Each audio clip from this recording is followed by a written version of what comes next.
ખૂબ જ મહત્વપૂર્ણ બાબતો. 1. દલિયા ફાઇબરથી ભરપૂર હોય છે. તેને ખાવાથી કલાકો સુધી પેટ ભરેલું રહે છે અને બ્લડ સુગર પણ કંટ્રોલમાં રહે છે. 2. બ્રોકોલીમાં પાણી અને ફાઇબરની માત્રા સૌથી વધારે હોય છે. તેને ખાવાથી વેઇટ લોસ ઝડપથી થાય છે. 3. જો તમારી સ્કિન ઓઇલી હોય તો સનસ્ક્રીન ખરીદો અને જો સ્કિન ડ્રાય હોય તો મોઇશ્ચરાઇઝિંગ સનસ્ક્રીન એપ્લાય કરો. ખાતરી કરો કે તમે તમારી સ્કિન ટાઇપ અનુસાર સનસ્ક્રીન ખરીદો છો. 4. નારિયેળ પાણીમાં શરીરને જરૂરી મિનરલ્સ તો મળે જ છે, પરંતુ નારિયેળનું પાણી પીવાથી ઘણી જૂની બીમારીઓમાંથી પણ તરત જ રાહત મળે છે. 5. લોકો વજનને ઘટાડવા માટે પણ સવારે નરણા કોઠે નારિયેળના પાણીનું સેવન કરતા હોય છે. 6. ગોળમાં ભરપૂર માત્રામાં આયર્ન જોવા મળે છે, જે શરીરમાં લોહી વધારવામાં મદદ કરે છે. 7. ગોળ ખાવાથી પાચન સંબંધી સમસ્યાઓમાં રાહત મળે છે. 8. દરરોજ દૂધીનો રસ પીવાથી તમે તમારા શરીરને કુદરતી રીતે ડિટોક્સ કરી શકો છો.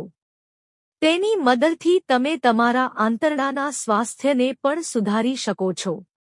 9. રોજ સવારે ખાલી પેટે અળસીના બીજનું સેવન કરવાથી સ્વાસ્થ્યને ઘણા ફાયદા થાય છે. 10. આંબાના પાંદડામાં રહેલા તત્વો શરીરને ઓક્સિડેટિવ તણાવથી બચાવવામાં મદદ કરે છે. 11. આંબાના પાંદડામાં બળતરા વિરોધી ગુણો હોય છે જે ડાયાબિટીસ સાથે સંકળાયેલ બળતરા ઘટાડવામાં મદદ કરી શકે છે.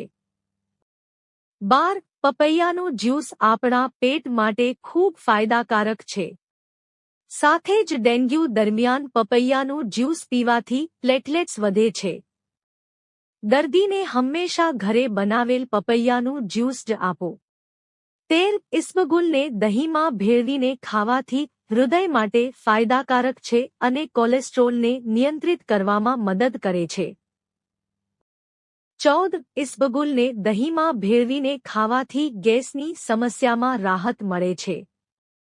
15. રાત્રે વધુ પડતું પાણી પીવાથી ઊંઘની ગુણવત્તા પર ખરાબ અસર પડે છે, જેના કારણે હાઈ બ્લડ પ્રેશરની સમસ્યા પણ થઈ શકે છે.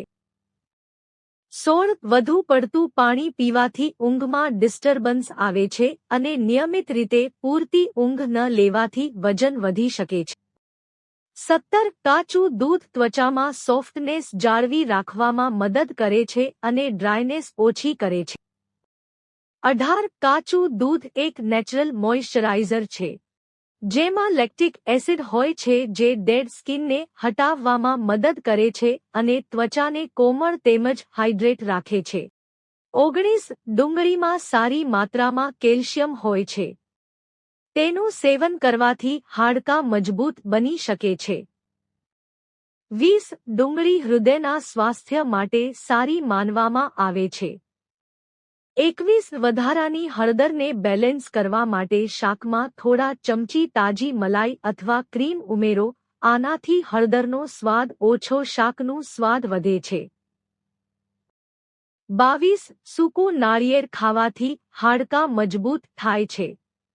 આનાથી તમે તમારી જાતને હાડકાં સંબંધિત ઘણી સમસ્યાઓથી બચાવી શકો છો. 23. ટામેટાનું સેવન આપની સ્કિનની સુંદરતા વધારશે. 24. કાચું મધ બ્લડ સુગર લેવલ જાળવી રાખે છે. તે કોલેસ્ટ્રોલનું સ્તર ઘટાડવામાં પણ મદદ કરી શકે છે. તે સોજો દૂર કરવામાં પણ મદદરૂપ છે. 25. મધમાં હાજર એન્ટીબેક્ટેરિયલ ગુણો પાચનતંત્રને સુધારે છે. તેનાથી કબજિયાતની સમસ્યામાં રાહત મળે છે. જો તમને આ વિડિયો ગમ્યો હોય તો લાઇક કરો, મિત્રો સાથે શેર કરો અને ચેનલને સબસ્ક્રાઇબ કરો. ધન્યવાદ.